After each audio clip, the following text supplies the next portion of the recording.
Institute.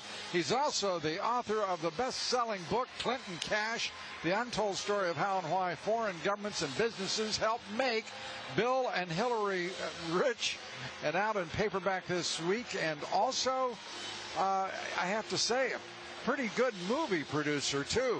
The executive producer of the terrific film, Clinton Cash. It can be seen right now for free on Breitbart.com. Peter, good to have you with us. I want to just compliment you on the production as well as your book, which we've talked about a number of times. But that's a compelling and I think, condemnation, certainly, of Hillary Clinton. What has been the reaction? How well is your movie doing? Breitbart hosting it and providing it for free viewing. How's it doing?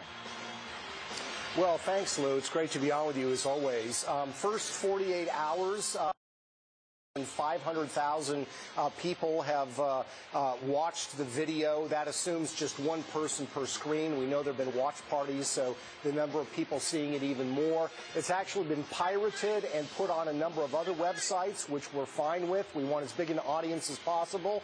We have Bernie Sanders websites where some of the watch counts are now close to 500,000. And I think that's what's so interesting about this film and about Clinton Cash. It's not really a left-right thing. We're really talking about issues that are of interest to, conservatives and independents, but also progressive voters that support Bernie Sanders.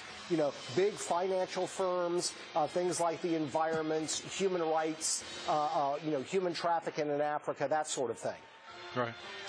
I want to turn to something because I have never seen mainstream media pick up what to me is on its face such a ludicrous charge as the fact that, as the suggestion that Vladimir Putin somehow was involved in the leak of all of the information that WikiLeaks released, some 20,000 emails.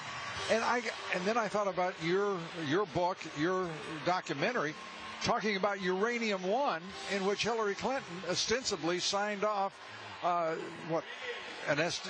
estimates range from 20 to 30% of U.S. uranium supplies through Uranium One, and a $145 million donation to the Clinton Foundation.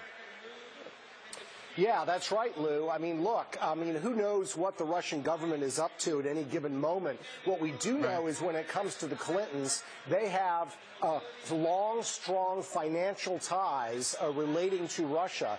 Bill Clinton gave a $500,000 speech in Moscow right before this uranium transfer was approved. That was for a company called Renaissance in Russia, which is well known at the senior level to be populated by Russian intelligence officials with close ties to the Kremlin. There's this uranium deal you talked about. We've got other research that's going to be coming out in a few days involving money transfers related to the Russian reset. So the notion that the Clintons have no connections to the Russians and no flow of Russian money is ludicrous. It's long, it's substantial, and it involves some very critical national security issues, including, as you mentioned, American uranium. Well, let me ask you to compare what's going on here. I saw people pick up with no evidence whatsoever this story in the mainstream media, liberal media, if you will, and they ran with it in an instant. And the FBI director announced they're going to investigate. This, almost the same day, the day after that all of this was breaking, and so far, not a peep from those same news outlets on Uranium One and that story about those contributions to the Clinton Foundation.